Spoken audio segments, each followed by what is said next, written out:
मित्रों, भगवान श्री राम और श्री कृष्ण ने हमें जीवन जीना सिखाया है। भगवान होते हुए भी न सिर्फ उन्होंने आम मनुष्यों की तरह धरती पर जन्म लिया, बल्कि तमाम तरह के दुख भी झेले। श्री राम ने अपनी पत्नी सीता का वियोग सहा, तो श्री कृष्ण अपनी प्रेमिका राधा से कभी शादी नहीं रचा सके। भले ही श्री राम और श्री कृष्ण भगवान विष्णु के अवतार थे, लेकिन दोनों ने अलग अलग तरह से वैवाहिक जीवन जीकर हमें कई तरह के संदेश दिए। और आज इस वीडियो के माध्यम से मैं आपको श्री राम और श्री कृष्ण के वैवाहिक जीवन के 5 बड़े अंतर के बारे में बताने जा रहा हूं, इसलिए इस वीडियो को अंत तक जरूर देखिए। पहला, विवाह। जब श्री राम सीता से विवाह करने जनकपुर पहुंचे तो वहां उन्होंने स्वयंवर में भाग लिया, धनुष तोड़ा और फिर विधि विधान से विवाह संपन्न हुआ। लेकिन भगवान श्री कृष्ण के साथ कभी ऐसा नहीं रहा। उन्होंने सत्यभामा, लक्ष्मणा और जामवंती के साथ सिर्फ विधि विधान से शादी की और उन्होंने गंधर्व विवाह भी किया था। अर्थात श्री कृष्ण कभी भी सामाजिक बंधनों में बंध कर नहीं रहे। उन्होंने जब जो उचित लगा उन्होंने वैसा ही व्यवहार किया, जबकि श्री राम हमेशा नियम को मानकर चलते थे।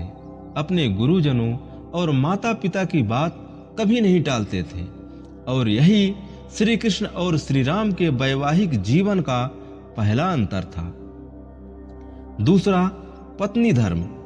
इनके वैवाहिक जीवन का जो दूसरा सबसे बड़ा अंतर वो ये है कि श्री राम ने हमेशा एक पत्नी धर्म का पालन किया, जबकि भगवान श्री कृष्ण ने 7 विवाह किए।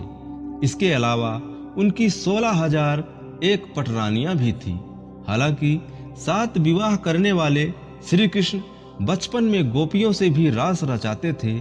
तीसरा, पत्नी वियोग। विवाह के बाद जब भगवान श्री राम 14 वर्ष के वनवास पर गए तो माता सीता का रावण ने हरण कर लिया। करीब 2 साल तक श्री राम को पत्नी के वियोग में रहना पड़ा। माता सीता के लिए लंका में एक एक पल एक एक साल के बराबर बीत रहा था। और बाद में रावण को मारकर भगवान श्री राम का माता सीता से मिलन हुआ। दूसरी तरफ भगवान श्री कृष्ण को कभी पत्नी वियोग नहीं झेलना पड़ा। विवाह के बाद से श्री कृष्ण ने हमेशा गृहस्थ जीवन बिताया। उनके जीवन में कभी भी इस तरह की कठिनाइयां सामने नहीं आई।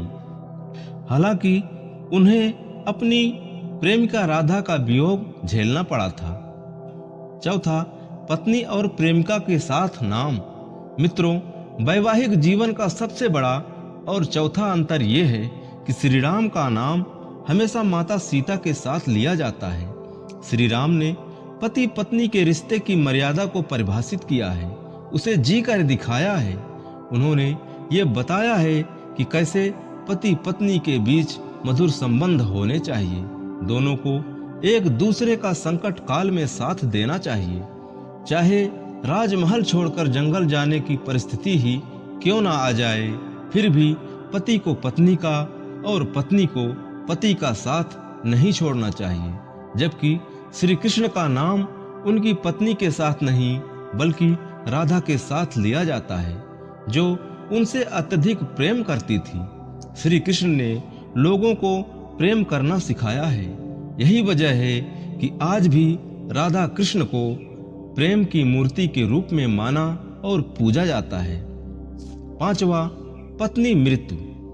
सबसे आखिरी और 5वां अंतर यह है कि श्री राम के रहते ही सीता माता अपने परम धाम को प्राप्त हो गई। अंतिम समय में वो धरती में समा गई थी।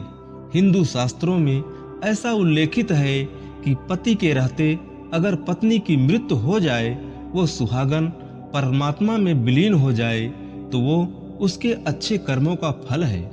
वहीं दूसरी तरफ भगवान श्री कृष्ण की सभी पत्नियां उनके परम धाम को प्राप्त होने के बाद ही मौत का आलिंगन कर सकी। उनके सातों पत्नियों में से हर किसी की अलग अलग परिस्थिति में मौत हुई।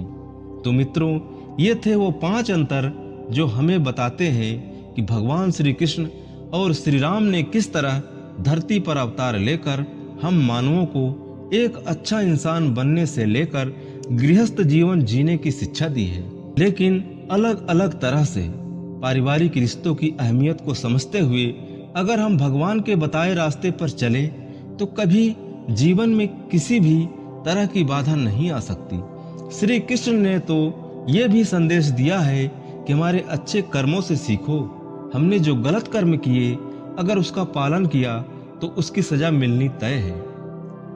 दोस्तों, इसी के साथ अब मुझे इजाजत दें। मैं फिर मिलूंगा कुछ और पौराणिक और धार्मिक जानकारियों के साथ। अगर वीडियो पसंद आई हो तो इसे लाइक और शेयर जरूर करें और वीडियो को अंत तक देखने के लिए आपका बहुत बहुत धन्यवाद।